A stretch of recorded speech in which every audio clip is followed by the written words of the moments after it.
चंद्रगुप्त मौर्य जन्म 345 ईस्वी पूर्व, राज्य 321 297 ईस्वी पूर्व में भारत के महान सम्राट थे। इन्होंने मौर्य राजवंश की स्थापना की थी। चंद्रगुप्त पूरे भारत को एक साम्राज्य के अधीन लाने में सफल रहे। चंद्रगुप्त मौर्य के राज्यारोहण की तिथि साधारणतया 321 ईस्वी पूर्व निर्धारित की जाती है। उन्होंने लगभग 24 वर्ष तक शासन किया और इस प्रकार उनके शासन का अंत प्रायः 275 ईस्वी पूर्व में हुआ। भारतीय तिथिक्रम के अनुसार चंद्रगुप्त मौर्य का शासन ईस्वी पूर्व 1534 में आरंभ हुआ। मेगास्थनीज ने 4 साल तक चंद्रगुप्त की सभा में एक यूनानी राजदूत के रूप में सेवाएं दी। ग्रीक और लैटिन लेखों में चंद्रगुप्त को क्रमशः सेंड्रोकोट्स और एंडोकोट्स के नाम से जाना जाता था। चंद्रगुप्त मौर्य प्राचीन भारत के इतिहास में एक महत्वपूर्ण सम्राट हैं। चंद्रगुप्त के सिंहासन संभालने से पहले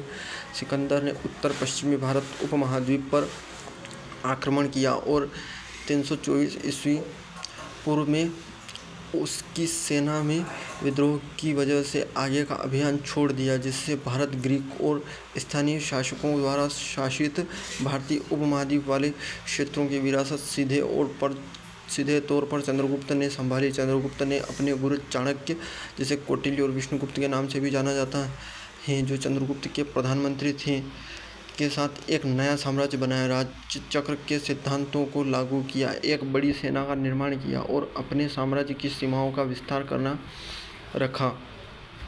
सिकंदर के आक्रमण के समय लगभग समस्त उत्तर भारत धनानंद द्वारा शासित। चाणक्य तथा चंद्रगुप्त ने नंद वंश को समाप्त करने का निश्चय किया। अपनी उद्देश्य सिद्धि के निमित्त चाणक्य और चंद्रगुप्त ने एक विशाल विजय वाहिनी का प्रबंध किया। हिंदू ग्रंथों में नंदोन्मूलन का श्रेय चाणक्य को दिया गया है। अर्थशास्त्र में कहा है कि सैनिकों की भर्ती चोरों, मलेच्छों, आटविकों तथा शास्त्रोपजीवी श्रेणियों से करनी चाहिए। मुद्रा राक्षस से ज्ञात होता है कि चंद्रगुप्त ने हिमालय प्रदेश के राजा प्रवर्तक से संधि की। चंद्रगुप्त की सेना में शक, यवन, किरात, कंबोज, पारसिक तथा वेहिविल भी रहे होंगे। प्लूटार्क के अनुसार सांद्रोकोत्तस ने संपूर्ण भारत को 6 लाख सैनिकों की विशाल वाहिनी द्वारा जीतकर अपने अधीन कर लिया।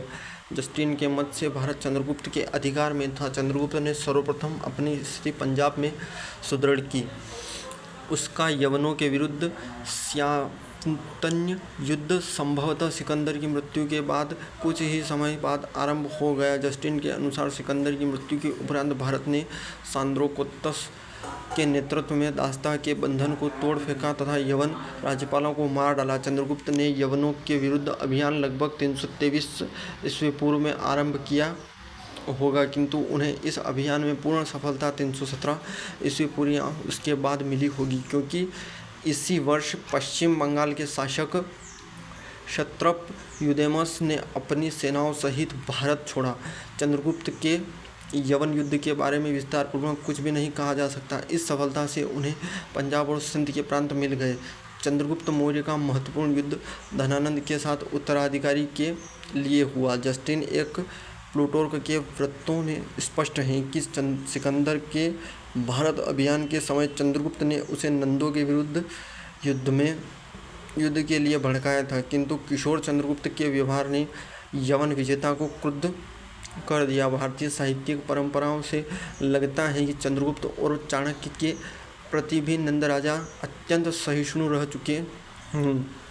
महावंश टीका के एक उल्लेख से लगता है कि चंद्रगुप्त ने आरंभ में नंद साम्राज्य के मध्य भाग पर आक्रमण किया, किंतु उन्हें शीघ्र ही अपनी त्रुटि का पता चल गया और एक आक्रमण सीमांत प्रदेशों से आरंभ हुए। अनंत उन्होंने पाटलिपुत्र घेर लिया और धनानंद को मार डाला। इसके बाद ऐसा प्रतीत होता है कि चंद्रगुप्त ने अपने साम्राज्य का विस्तार दक्षिण में भी किया। मामूलनार नामक प्राचीन तमिल लेखक ने नेवेली जिले की पोदियल पहाड़ियों तक हुए मौर्य आक्रमण को उल्लेख किया। इसकी पुष्टि अन्य प्राचीन तमिल लेखकों एवं ग्रंथों से होती है। आक्रामक सेना में युद्धप्रिय कोशर लोग सम्मिलित थे। आक्रामक कोंकण से एलिमले पहाड़ियों से होते हुए कोगू कोयम्बटूर जिले से आए और यहाँ से पोदिल पहाड़ी तक पहुँचे।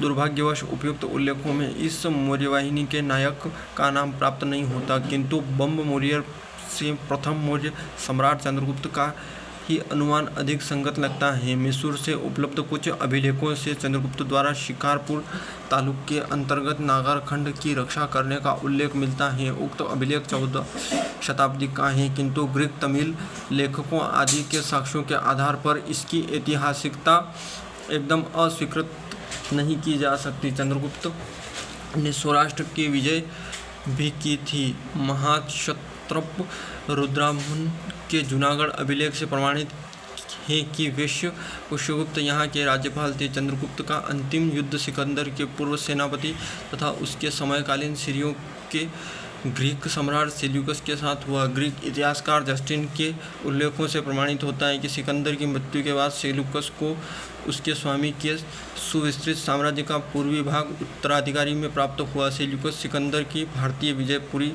करने के लिए आगे बढ़ा, किंतु भारत की राजनीतिक स्थिति अब तक परिवर्तित हो चुकी थी। लगभग सारा क्षेत्र एक शक्तिशाली शासक के नेतृत्व में था। सेल्यूकस 305 ईस्वी पूर्व के लगभग सिंधु के किनारे आ उपस्थित हुआ। ग्रीक लेखक इस युद्ध का ब्यूरोवार वर्णन नहीं करते, किंतु ऐसा प्रतीत होता है कि चंद्रगुप्त की शक्ति के सम्मुख सेल्यूकस को झुकना पड़ा।